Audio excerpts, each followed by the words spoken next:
এই দুনিয়ার বিচারকেরা ওসমান হাদির মাথার মধ্যে যে গুলি মারল, দুনিয়ার বিচারকেরা চাইলেই 24 ঘন্টার মধ্যে গ্রেফতার করে তার ফাঁসির আইনটা কার্যকর করতে পারত, কিন্তু দুনিয়ার বিচারকেরা কেন করে না? কারণ দুনিয়ার বিচারকেরা তো টাকার দরবারে বিক্রি হয়ে যায়, আর যারা টাকার দরবারে বিক্রি হয় এদের কাছে জীবনেও মাজলুমের চোখের পানি, জীবনেও এদের কাছে কোনো কিছুই ভালো লাগে না। মাজলুমের চোখের পানি এদের কাছে কোনো গুরুত্বের মনে হয় না। এরা জালেমের টাকায় চলাফেরা করে, এই জন্য ডে বাই ডে এরা এমন হয়ে যায়। ফি কুলুবিহিম মারাদ ফাযাদাহুমুল্লাহু মারাদা, এদের অন্তরের মধ্যে ব্যাধি, আর ডে বাই ডে টুডে আজ কাল একটা পর্যায়ে তার অন্তরের ব্যাধিগুলো বাড়তেই থাকে। সে তো জীবনেও কোনোদিন কোনো মাজলুমের পক্ষে দাঁড়াইতে পারে না, কারণ যাদের ভিতরে তাকওয়া নাই, রবের ভয় নাই, আল্লাহর আয়াত মাইনা নিজের বিচারক বানাইতে পারে না, এরা জীবনেও কোনোদিন শরীফ উসমান হাদির বিচারক হত্যাকারীরে ঘাতকের 24 ঘন্টার মধ্যে আইনা ফাঁসিও দিতে পারে না। কিন্তু আল্লাহর বিচারের কাঠগড়া কেমন? আল্লাহ বলেন রবের বিচারের কাঠগড়া হলো এমন, আল্লাহ কয় বান্দা তোর অন্তরের মধ্যে যা আছে সব বিষয়ে হিসাব দেওয়া লাগবে কি লাগবে না? আবার প্রকাশ্যে যা করো সব ব্যাপারে আল্লাহর দরবারে হিসাব দেওয়া লাগবে। ইউহাসিবুকুম বিহিল্লাহ, আল্লাহ কয় হিসাব দেওয়া লাগবে রবের দরবারে। তবে বান্দা আমার আল্লাহ তো এমন মাওলা, চিল্লায়া বলেন না ফরিদপুরের সালতার মুসলমানেরা সুপ্রিম পাওয়ারের মালিক কে? আরো জোরে চিল্লায়া বলেন কে? চিল্লায়া ডাক দেন আল্লাহ, আরো জোরে আল্লাহ, আরো জোরে চিল্লায়া আল্লাহ। নাম্বার 1 প্রশ্ন, এই জমিনের মধ্যে এমন একটা জায়গার মধ্যে সূর্যের আলো পড়ছে, ওই জায়গার মধ্যে ওই দিন ব্যতী রেখে আগেও কোনোদিন সূর্যের আলো পড়ে নাই, আবার ওই জায়গার মধ্যে কিয়ামত পর্যন্ত আর কোনোদিন সূর্যের আলো পড়বে না। কার সাথে হয়েছে, কোন সময়ের ঘটনা তুমি বানায়া বানায়া বলতে পারবা না। কোরআন থেকে যদি বলতে পারো আমি কালিমা পরে পরে মুসলমান হয়ে যাব। 2 নাম্বার প্রশ্ন, ওমর এই জমিনের মধ্যে 2 জন ভাই ছিল এমন, মায়ের গর্ভ থেকে আসলো জমিনের মধ্যে একসাথে, আবার মরণ বরণ করলো একসাথে, জমিনের মধ্যে আসলো একসাথে, আবার মারাও গেল একসাথে। কিন্তু 2 ভাইয়ের মধ্যে বয়সের ডিফারেন্স হয়ে গেল 100 বছর। আব্দুল্লাহ ইবনে আব্বাস বলতে লাগলেন, ইহুদিরে তোমার 1 নাম্বার সওয়ালের জবাব বলো, কোরআনের মধ্যে তো মুসা এবং ফেরাউনের কাহিনী আছে না নাই? আসেনি? তুমি যেই কথা বললা এটা তো মুসার ফেরাউনের সময়কার ঘটনা, এটা তো আব্দুল্লাহ ইবনে আব্বাস বানায়া বানায়া বলে না, বরং এটা তো আমার রবের কোরআনের ঘটনা, মুসা এবং ফেরাউনের ঘটনা। মুসা এবং ফেরাউন 2 জন বন্ধু, কথা কয় না বন্ধু। ফেরাউন মূসা নবীর ছায়া পর্যন্ত দেখতে পারে না। হঠাৎ করে মূসা নবী চিন্তা ভাবনা করলেন এলাকার মধ্যে থাকবে না। আল্লাহ পাক বললেন, এই মূসা পয়গম্বর আপনার বনি ইসরাইলকে সঙ্গে করে লয়ে আপনি চলে যাবেন, আপনি এই এলাকা ত্যাগ করেন, নীল নদ পার হইয়া আপনি ওপারে চলে যাবেন, এমন একটা জায়গা আমি আপনার জন্য ব্যবস্থা করে দিব। হযরতে মূসা পয়গম্বর ওনার সঙ্গে দলবল নিয়া উনি যেদিন রওনা হয়ে চলে যাবে, ফেরাউন তো মূসা নবী চইলা যাইতে দিবে না, উল্টা তো সবাই নীল নদের মধ্যে চুবায়া চুবায়া মারবে। ফেরাউনের মনে মনে চিন্তা হলো, যারাই আমারে আল্লাহ মানে না, যারাই আমারে বড় ক্ষুধা মানে না, এদের আমি নীল নদের মধ্যে ফালাইয়া চুবায়া চুবায়া ডুবায়া ডুবায়া মারব। কারণ যারা জমিনের মধ্যে জালিম, এদের কথা না মানলে এদের মাথা গরম হয়ে যায়। ফেরাউন কয়, আমার জি বড় রব মানবে না, যে মানবে না আমি বড় ইলাহ, আমি বড় আল্লাহ, যে মানবে না তারে নীল নদের মধ্যে চুবায়া চুবায়া মারবো। মূসা নবীর ব্যাপারেও সিদ্ধান্ত নিয়ে নিল, আজকে মূসা যেদিকেই যাবে মূসারে ধইরা মূসার দলবলরে নীল নদের মধ্যে চুবায়া চুবায়া মারবো। অথচ জানে না ফেরাউনের দিকে অনেক পরিমাণে বিভিন্ন পরিমাণে ষড়যন্ত্র করতে লাগলো। আর পরিকল্পনা তো আমার আল্লাহ করে। ফরিদপুরের সালতার মুসলমান আমায় বলেন না, আমার আল্লাহর চাইতে বড় পরিকল্পনাকারী পৃথিবীর মধ্যে কে আছে? আছে? আল্লাহ চাইতে কেউ নাই। ফেরাউন চিন্তা করে, এই আমার দলবলের লোকেরা মুসা নবীরে আর তার দলবলেরে ধইরা নীল নদের মধ্যে চুবায়া চুবায়া ডুবায়া ডুবায়া মারবো। সবাই যখন বেষ্টনী দিয়ে দাঁড়ায় গেল, মুসা কোন দিক দিয়ে পালাবে? মুসা নবী আর তার দলবলের লোকেরা গভীর রাতের বেলা যখন এরা বের হয়ে রওনা হয়ে চলে যাবে, এমন হালাতে তাকায়া দেখে বেষ্টনী দিয়ে রাখছে ফেরাউনের যত দলবল আছে, সব দলবলেরা এরা বিভিন্ন জায়গার মধ্যে দাঁড়ায় আছে। এবার মুসা নবী আল্লাহরে কয়, ও আল্লাহ, এখন কি করতে পারি? এরা তো সবাই দাঁড়ায় আছে, এরা সব আমারে মেরে ফেলবে। আল্লাহ কয়, নবী মুসা, চিন্তা করার দরকার নাই, আমি এদের চোখের মধ্যে সঙ্গে সঙ্গে ঘুম দিয়ে দিব। এরা সব তন্দ্রাচ্ছন্ন হইয়া যখন নিদ্রায় চলে যাবে, আপনি আপনার টিম নিয়ে সুন্দর করে নীল নদ পার হইয়া চলে যাবেন। ফেরাউন দাঁড়ায় আছে। আল্লাহ কয়, ফেরাউনের যত ষড়যন্ত্র সব ভেঙ্গে চুরমার করো। ও তন্দ্রা, ফেরাউনের ধরো। সঙ্গে সঙ্গে ফেরাউনের তন্দ্রায় ধরে ফেললো। এরপরে ফেরাউনের যত দলবল আছে সবারে ধরে ফেললো তন্দ্রায়। ঝিমাইতে ঝিমাইতে নিদ্রায় চলে গেছে। একটা পর্যায়ে সবাই ঘুমায় গেছে, মুসা নবী চলে গেছে দলবল ঘুমায়। যখন নীল নদের কিনারায় গেছে, নীল নদের সামনে গিয়া হযরতে মুসা পয়গম্বর আর দলবল দাঁড়ানো, সামনে তো নীল নদ। এখন নীল নদ পার হয়ে এপার থেকে ওপার কেমনে যাবে? মুসা নবীর কওমের লোকেরা যা কয়, ও পয়গম্বর মুসা, আপনি আমাদের বলেন কেমনে নীল নদ পার হয়ে এপার থেকে ওপার কেমনে যাব? এখন তো আমরা বিপদের মধ্যে পড়ে যাব। ফেরাউন তো আমাদেরকে আইসা মেরে ফেলবে, নীল নদীর মধ্যে চুবায়া চুবায়া ডুবায়া ডুবায়া মারবে। মুসা কয়, চিন্তা নাই, হাই আমার দলবলের লোকেরা, আমি আল্লাহর সাথে কানেকশন লাগাই। কারণ বিপদে মুমিন যখন পড়ে যায়, মুসিবতে পড়ে যায়, মুমিন চিন্তা করে আমার ডানে বামে কোনো কেউ নাই, কিন্তু কে আছে? আরো জোরে বলেন, কে আছে? আল্লাহকে ডাক দিয়ে নবী মুসা বলে, ও মালিক, নীল নদীর সামনে আমি আর আমার দলবল নিয়ে হাজির। কি করব এখন? নীল নদ কেমনে পার হব? এটা বলতে দেরি আল্লাহ পাক বললেন, নবী মুসা, চিন্তা নাই, লা তাহজান ইন্নাল্লাহা মাআনা, আপনি চিন্তা করবেন না, সঙ্গে কে? আরো জোরে বলেন, কে আছে? আল্লাহ কয়, চিন্তা নাই। নবী, আপনার হাতের মধ্যে কি? কয়, হাতের মধ্যে লাঠি। কয়, লাঠি দিয়ে আপনি নীল নদের মধ্যে বাড়ি মারেন। সঙ্গে সঙ্গে নীল নদের মধ্যে বাড়ি মারলো, রাস্তা হয়ে গেল 12টা। ফেরাউনের দল বললে হাজির। ফেরাউন কয় মনে মনে, এখানে নীল নদের মধ্যে রাস্তা কে বানাইছে? চিন্তায় পড়ে গেল মনে মনে, কারণ ফেরাউন তো বানায় নাই, কোন মানুষ বানায় নাই, গতকাল রাত্রেও বানাইতে পারে নাই। হঠাৎ করে রোড হয়ে গেল, কেমনে কি? জীবনে কোনোদিন নীল নদ পার হয়েছি, তবে রাস্তা দিয়ে পার হয় নাই। ফেরাউনের মনে মনে চিন্তা। এদিকে ফেরাউনের সঙ্গের দল বলেরা কয়, ও আমাদের লিডার, এই আমাদের নেতা, এখানে নীল নদের মধ্যে রাস্তা কে বানাইলো? বুঝলাম না। আর এই রাস্তার মাধ্যমে মুসা নবী রাস্তা ব্যবহার করে ওপার চলে গেল, বুঝলাম না, এটা কেমনে সম্ভব? ফেরাউনে যখন এই কথা কয়, ফেরাউন কয়, জানোস না, এই কারণেই তো আনা রব্বুকুমুল আলা, এই জন্যই আমি তোদের বড় রব। আমারে যে আল্লাহ মানো, দেখছো আমার কি পাওয়ার? নীল নদের মধ্যে একটা না, দুইটা না, 12টা রাস্তা তোদের পার হওয়ার জন্য আমি বানাইছি। নাউজুবিল্লাহ কয় না। ফেরাউন নিজের বড় বানাইতে যাইয়া কয়, নীল নদের মধ্যে 12টা রাস্তা বানাইলাম আমি, আমার পাওয়ারে বানাইছি। এখন তার 5-8টা গুনাম যারা আছে, এরাও তো কয়, এই জন্যই তো আপনারে বড় আল্লাহ মানি, এই জন্য আপনারে বড় খুদা মানি, এই জন্যই তো আপনারে বড় রব মানি। আপনি আমাদের পার হওয়ার জন্য রাস্তায় একটা দুইটা না, 12টা রাস্তা আপনি আমাদের জন্য বানায়া রাখলেন। দুনিয়াতে যারা 5-8টা গুনাম, এরা জীবনেও কোনোদিন মিথ্যাকে বুঝতে চায় না। ওর নেতা যদি মিথ্যা বলতে বলতে বলতে পাহাড় পরিমাণ মিথ্যাও যদি বলে, ও যদি 5-8টা গোলাম হয়, এরপরেও দেখবে ওই নেতার মিথ্যারে জীবনেও কোনোদিন মিথ্যা বলে না, সত্য বইলেই প্রচার করে, ঠিক কিনা?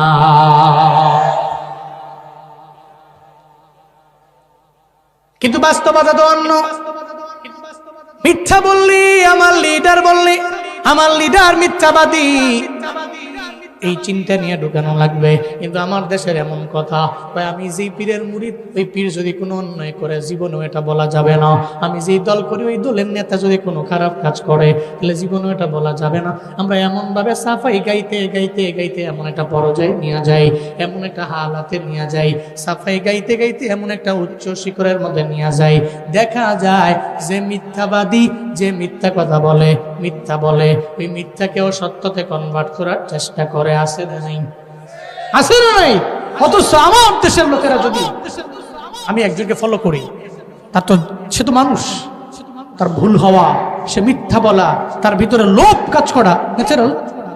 সে যখন খারাপ কাজ করবে, তা আমি তার একজন অনুসরণকারী ব্যক্তি, আমি যদি সবাইকে বলি না উনি আমার পীর হতে পারে, কিন্তু উনি ভুল করলে, মানুষ কি ভুল করতে পারে না? ভুল করছে, আমি ভুলটাকে ভুলই বলবো। উনি আমার লিডার, উনি আমার নেতা, আমি ওনাকে ফলো করে চলি, তো ওনার কি ভুল করতে পারে না? হ্যাঁ পারে। ওনার ভুলটাকে আমি ভুলই বলবো। ওনার মিথ্যাটাকে সত্যতে কনভার্ট করে মানুষের সামনে উপস্থাপন করা যাবে না। যদি এই মন মানসিকতা নিয়ে আমার দেশের মানুষেরা চলতো, তাহলে জীবনেও কোনোদিন কোনো লিডার মিথ্যা কথা বলে আবার গলা উপরে কথা বলতে পারতো না। সে চিন্তা করতো যে আমি যে মিথ্যা বলছি, আমার দলের লোকেরাই সে মিথ্যার ব্যাপারে স্লোগান দিচ্ছে। কোন বড় বুজুর্গ ও চিন্তা করতো আমি ভুল করেছি, এই কারণে আমার মুরিদ আমার ভুল ধরাচ্ছে এবং আমার বিষয়ে বলছে যে আমি মিথ্যা বলেছি, আমি অন্যায় করেছি, আমি গুনাহ করেছি, আমার মুরিদ আমাকে বলছে। সে শুধরে যাইতো, কিন্তু শুধরায় না কেন?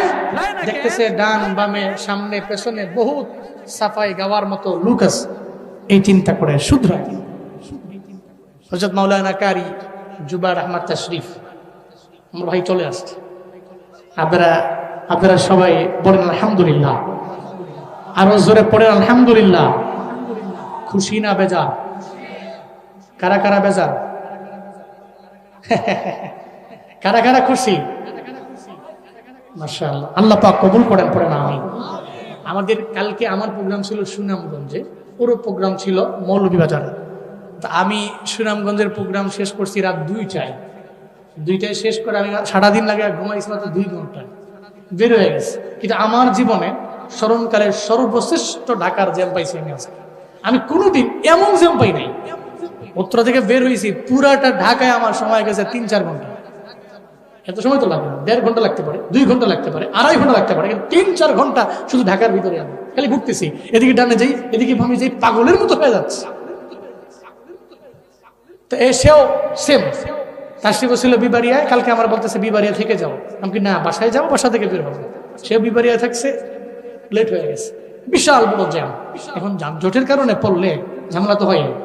আর আমাদের দেশে তো মাশাআল্লাহ কোই লাভই নাই। এটা আর কি বলার আছে, যত জানার আপনারা জানি নই। আল্লাহ এই দেশকে সমস্ত বিশৃঙ্খলা থেকে হেফাজত করেন। আরো জোরে চিল্লে আম। তো ভাই চলে আসছে, আমার বন্ধু চলে আসছে, সে আসবে, কথা বলবো ইনশাআল্লাহ। আমরা একটু আগায় যাই না? তো বনি ইসরাইলের লোকরা পার হচ্ছে, এদিকে মুসা নবী পার হয়ে গেল, ফেরাউন আর তার দলবল এসে দাঁড়ায় গেছে। এখন দলবলেরা কয়, আপনি তো বড় খোদা, আপনি আমাদের জন্য 12টা রুট বানাইছেন, তাহলে আমরা নামলাম। সঙ্গে সঙ্গে রাস্তার মধ্যে নেমে গেল 12টা দল। ফেরাউনের দলবল নেমে গেছে, কিন্তু ফেরাউন নামে না, ঘোড়ার মধ্যে দাঁড়ায় আছে। ঘোড়ার মধ্যে দাঁড়ায় দাঁড়ায় চিন্তা ভাবনা করে, হায় রে, যতই চাপাটা বাজাই মারলাম, কিন্তু এখানে তো রোড আমি বানাই নাই। আজকে মুসা নবী তার দল বলেন লোকেরা গেছে, এই কারণে মনে হয়তো কোনো একটা আধ্যাত্মিক কোনো কাজ এখানে ঘটছে, আমি জানি না। হয়তো অস্বাভাবিক কোনো ঘটনা, এটা স্বাভাবিক না, হয়তো রাস্তাটা তো বিলীন হয়ে যাইতে পারে। এই কারণে ঘোড়ার মধ্যে দাঁড়াইয়া নীল নদের সামনে দাঁড়ায় দাঁড়ায় চিন্তা করে, নামবো কি নামবো না, নামবো কি নামবো না, নামবো কি নামবো না, এই চিন্তা করে ঘোড়ার মধ্যে দাঁড়ায় যখন অপেক্ষা করে। এই সালতার মুসলমান আমায় বলেন না, কিত্তার মুসলমানেরা বলেন না, নকুলহাটির মুসলমানেরা বলেন না, এই যে ফেরাউন ঘোড়ার উপরে দাঁড়াইয়া নীল নদের সামনে অপেক্ষা করেন, নামে না, আমার আল্লাহ দেখে কি দেখে না? আল্লাহ কে ফেরেশতা, ওই ফেরাউনের দরবারে যাও, আবার তোমার ব্যক্তিগত যে আকৃতি ওই আকৃতি নিয়ে যাও না, বরং এর সামনে একটা বেডি ঘোড়া হইয়া এর সামনে যাও। কি ঘোড়া? কি ঘোড়া? কি ঘোড়া? বেডি ঘোড়া হইয়া যাও। তুমি বেডি ঘোড়া হইয়া ফেরাউনের বেড়া ঘোড়ার সামনে গিয়া যখন দুইটা ড্যান্স মারবা, বেড়া ঘোড়ার মাথা নষ্ট হয়ে যাবে। কথা কোন ঠিক কিনা বলেন? বেড়া ঘোড়ার সামনে যদি কোনো বেডি ঘোড়া গিয়া ড্যান্স জুস মারে, মাথা নষ্ট হবে, স্বাভাবিক ব্যাপার। আর যার এটা হোক দেখার পরে মাথা মুথা নষ্ট হয় না, তো এবার বজবঙ্গুর কি মুশকিল। যুগিনা লিন্নাসি হুব্বুশ শাহাওয়াত মিনান নিসা, আল্লাহ পাক বলেছেন মানুষের জন্য সুশোভিত করা হয়েছে এক নম্বরে। আল্লাহ পাক বলছেন নিসা, মহিলা। নারীতে আসক্ত হয়ে যায় পুরুষ, স্বাভাবিক ব্যাপার, খুব কুইকলি তাকে ওইদিকে মাইল করা যায়, ঝুঁকানো যায়। আল্লাহ পাক এজন্যই বলছেন সুশোভিত করা হয়েছে মানুষের জন্য এক নম্বরে নিসা, মহিলা। আল্লাহ পাক বলে নাই আল্লাহ পাক বলে নাই আল্লাহ পাক বলে নাই ফিদ্দা, স্বর্ণ, রৌপ্য, অলংকার, মাল, তোমার সম্পদ, কোন কিছুই তোমার জন্য এক নম্বরে সুশোভিত করা হয়নি। কিন্তু তোমার জন্য নারীকে সুশোভিত করা হয়েছে। এজন্য পুরুষেরা নারীকে দেখলে আকর্ষণ জন্মায়। তুমি মনে রাখবেন, নারী যদি মেনটেন করে, হিজাব মেনটেন করে, ইসলাম যেভাবে বলে সেটা যদি ওইভাবে তার ঘর থেকে বের হয়, তাহলে আমার যুব সমাজ জীবনেও কোনোদিন একটা নারীকে দেখলে উত্ত্যক্ত করবে না। কারণ যেই ছেলেটা বখাটে, টিটিসিএম পাস, টিটিসিএম পাস বুঝেন নাই, এটা মাস্টার্স না, টিটিসিএম পাস হলো টু কোম্পানি ম্যানেজার। টিটিসিএম পাস আছে না, সমাজে বহু পোলাবান আছে টিটিসিএম পাস। কি রে কি করো? কই ঘুরি গাড়ি খাই, কাজ কাম নাই নাকি? না চলো কেমনে? এমনি কতজন যে আমার ধমকা টমকা 50 টাকা, কতজন যে আব্বার ধমকা 100 টাকা দাও, কতজন যে হুমকি দেয় যদি টাকা না দাও এরালাম। এই চিন্তা ভাবনা কইরা এই ঘুরা ঘাইরা এই করি আর কি। তো কেমনে চলো? চলি এমনি চলতেছে আর কি। আল্লাহ তাআলা গেছে খাইলে কাম নাই। কয়দিন পরে গেছে, কই গেছো? কাকে প্রবাসে। এরকম আছে না নাই? চলে গেছে বহুত লোকে, এমন পোলাপান আছে টুটু কোম্পানি ম্যানেজারের মতো ঘুরে। হ্যাঁ, তবে এর চাইতো প্রবাসে যাওয়া কোটি গুণ উত্তম। কারণ এই প্রবাসীরা যেই পরিমাণ কষ্ট করে কাজ হয়, কোনে গেলে আমার পরিচিত বহু পোলাপান আছে নষ্ট হয়ে গেছে। বুদ্ধি দিছি 2 লাখ 3 লাখ 4 লাখ টাকা খরচ করে বাইরে পাঠিয়ে দাও, একবার তারের মতো সোজা হয়ে যাবে। যে পোলাটা ঘরের মধ্যে থাকতে, বাড়ির থাকতে খালি টুটু কোম্পানি ম্যানেজারের মতো ঘুরতো, প্রবাসে গিয়া এখন লাখ টাকার মালিক হয়ে গেছে।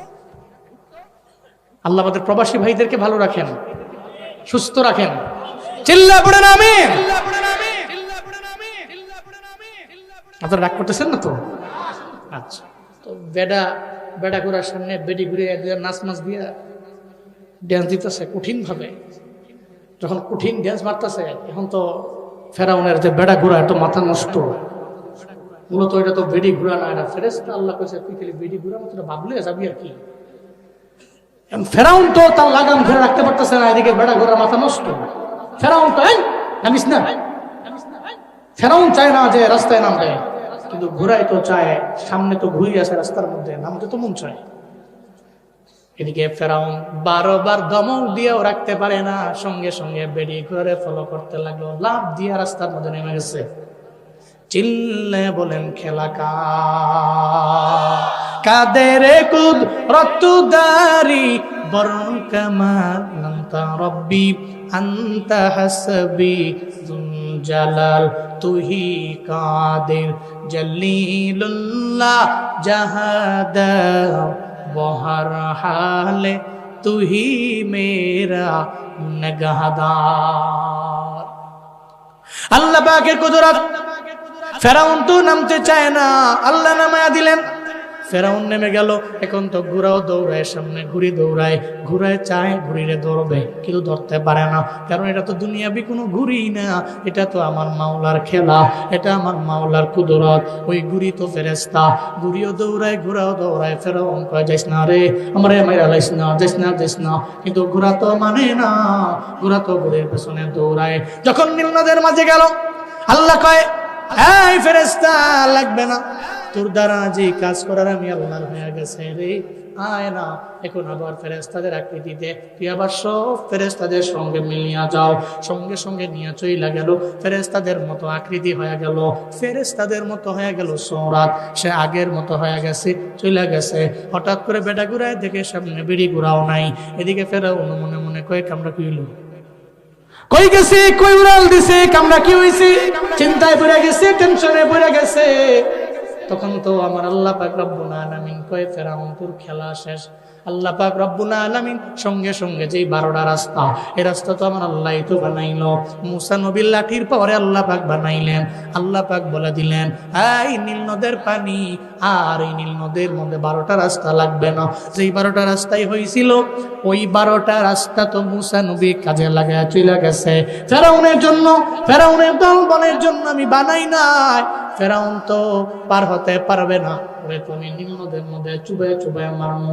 দেখেন আমার আল্লাহর কি পরিকল্পনা।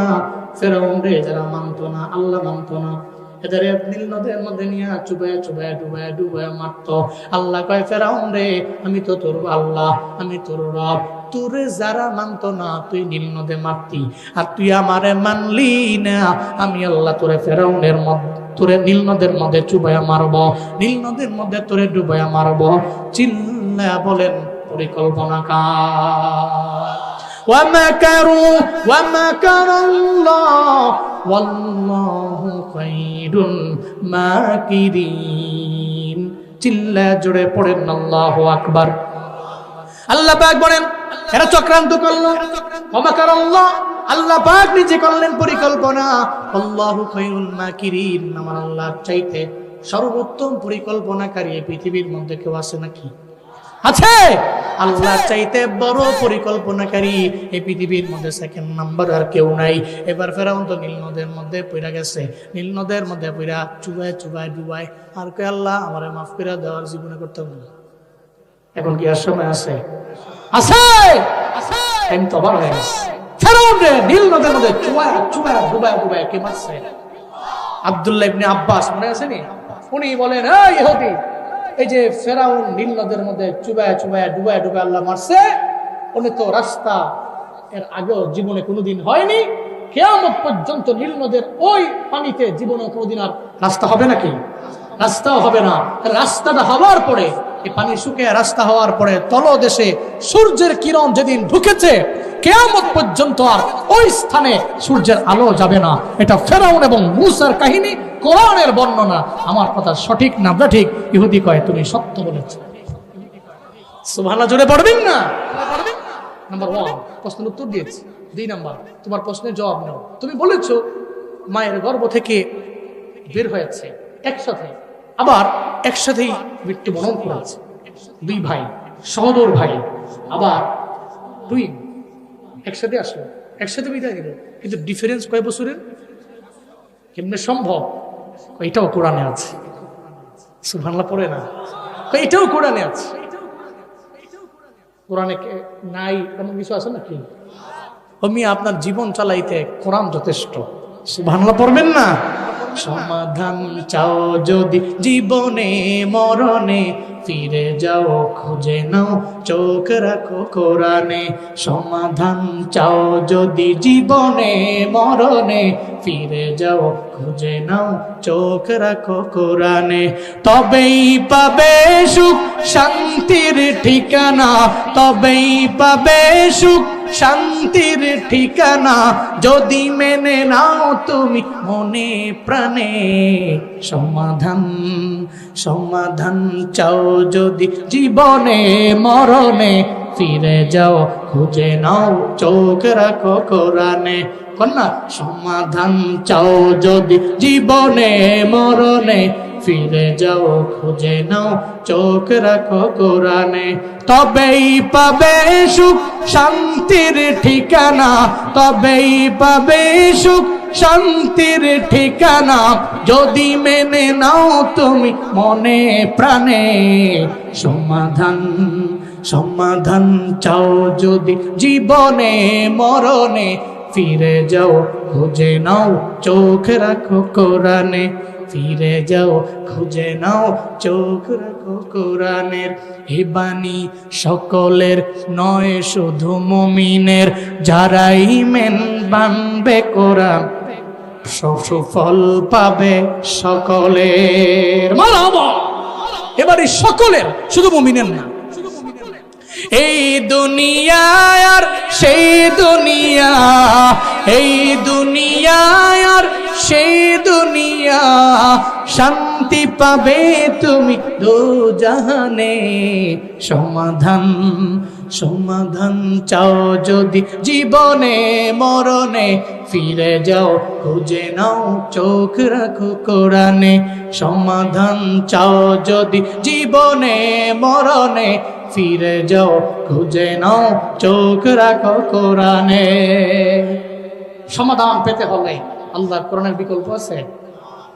আব্দুল্লাহ ইবনে আব্বাস কয় কোরআনে আছে, তুমি যে কথা বলছো প্রমাণ দিচ্ছি। নবীর একজন, আল্লাহর একজন নবী ছিলেন, ওনার নাম হলো উজাইর আলাইহিস সালাম। কি নবী? উজাইর নবী। ওনার ভাই ছিল, সহোদর ভাই, টুইন, একসাথে মায়ের গর্ভ থেকে আসছে, আবার একসাথে দুনিয়া থেকে বিদায় নিয়ে চলে গেছে। একসাথে আসছে, একসাথে বিদায় নিচ্ছে, দুই ভাই। কিন্তু দুই ভাইয়ের মধ্যে একজন ভাইয়ের বয়স 100 বছর বেশি, আর উজাইর নবীর বয়স 100 বছর কম। কেমনে সম্ভব? কেমনে এটা বলো। সম্ভব কেমনে? উজাইর নবী একদিন এক বসতির পাশ দিয়ে যাচ্ছিলেন, আল্লাহ পাক ওই বসতিকে ধ্বংস করে ফেলছেন। পুরা বসতিটাই ধ্বংস হয়ে মানুষগুলো সব এমন অবস্থা, ঘর বাড়ি ভেঙ্গে চুরমার। মাঝে মাঝে দুর্ভিক্ষ হয় না? দুর্ভিক্ষ, জলোচ্ছ্বাস, ঘূর্ণিঝড় হলে এলাকার অবস্থা কেমন হয়? মানুষ যদি মারা যায় সমানে সব মরে পড়ে আছে, এরপরে বাড়িঘরগুলো সব ভেঙ্গে চুরমার হয়ে আছে। একটা এলাকায় ভূমিকম্প হলো, ধরেন 7 মাত্রার, 8 মাত্রার, 9 মাত্রার ভূমিকম্প হইল, সব তো ভেঙ্গে চুরমার, মানুষ মারা যাবে, একটা বিশাল বড় ক্ষতি হবে না? তো এমন একটা বসতিতে উনি গেলেন, এই মানুষগুলো মাটির সাথে পড়ে আছে আর বসতিগুলো পড়ে আছে। উজাইর নবী আল্লাহর দরবারে বললেন, ও আল্লাহ, এই যে মানুষগুলা সব মারা গেল, বসতিও ভেঙ্গে চুরমার হয়ে গেল, আমায় বলেন না এই মানুষগুলারে আবার আপনি কেমনে বানাবেন? আমার ঈমান আছে, আপনার প্রতি বিশ্বাস আছে। আল্লাহ গো, হায়াত যেদিন শেষ, বান্দা মারা যাবে, এরপরে ইসরাফিলের সিংহার ফুৎকারে আবার আপনার সঙ্গে হাজির হয়ে যাবে, আপনার কাছে যাবে, জবাব দিয়ে তার কাঠ গড়ায় দাঁড় করাবে। আমার ঈমান আছে। এরপর আমি প্র্যাকটিক্যালি একটু বুঝবার চাই, আপনি এই মানুষগুলারে কেমনে আবার উঠাবেন, আবার কেমনে বানাবেন, আবার এই মানুষগুলারে জবাব দিয়ে তার কাঠ গড়ার মধ্যে কেমনে দাঁড় করাবেন। আল্লাহ কয়, নবী উজাইর, এখন তো প্রমাণ হয়ে যাবে। সঙ্গে সঙ্গে উজাইর নবীর কানের বললেন, এই উজাইরের কান, তুমি ঘুমায় যাও। উজাইর আলাইহিস সালামের কান ঘুমায় গেল। এরপরে আল্লাহ কয়, এই উজাইরের চোখ, তুমিও ঘুমায় যাও। আল্লাহ আগে কানের ঘুম পাড়াইলেন, এরপরে চোখের ঘুম পাড়াইলেন। সালতার মুসলমান বলেন না, চোখ এবং কান কথা মানে কান। আল্লাহ কয়, উজাইর নবীর চোখ তুমি ঘুমাও, উজাইর নবীর কান তুমি ঘুমাও। সঙ্গে সঙ্গে কানও ঘুমায় গেল, চোখও ঘুমায় গেল। ঘুমানোর মধ্যে যখন আল্লাহ পাক ওনাকে নির্দিষ্ট সময়ের পরে ঘুম থেকে জাগাইলেন, আল্লাহ কয়, নবী উজাইর, কয়দিন ঘুমাইছেন? একটু কি ধারণা আসেনি? আমাকে বলতে পারবেন? উজাইর নবী কয়, আল্লাহ গো, আপনি যে আমার ঘুম পাড়াইয়া দিলেন, আমি হয়তো সর্বোচ্চ 1 দিন, আর না হয় 1 দিনের কিছু অংশ আমি ঘুমাইলাম। আল্লাহ কয়, নবী উজাইর, না না, আপনি তো 1 দিন 2 দিন 3 দিন ঘুমাইছেন এমন না, আপনি 1 বছর 2 বছর ঘুমাইছেন এমন না। আমি আপনার কান এবং চোখের এমন পরিমাণ ঘুম দিয়া দিলাম, কান এবং চোখের এমন ভাবে ঘুম পাড়াইয়া দিলাম, আপনি এক ঘুমে 100 বছর পার করে দিয়েছেন। 100 বছর। আল্লাহ কয়, নবী উজাইর, 100 বছর আপনার ঘুমে পার হয়ে গেছে। কেমনে পার হয়েছে? প্রমাণ আছে।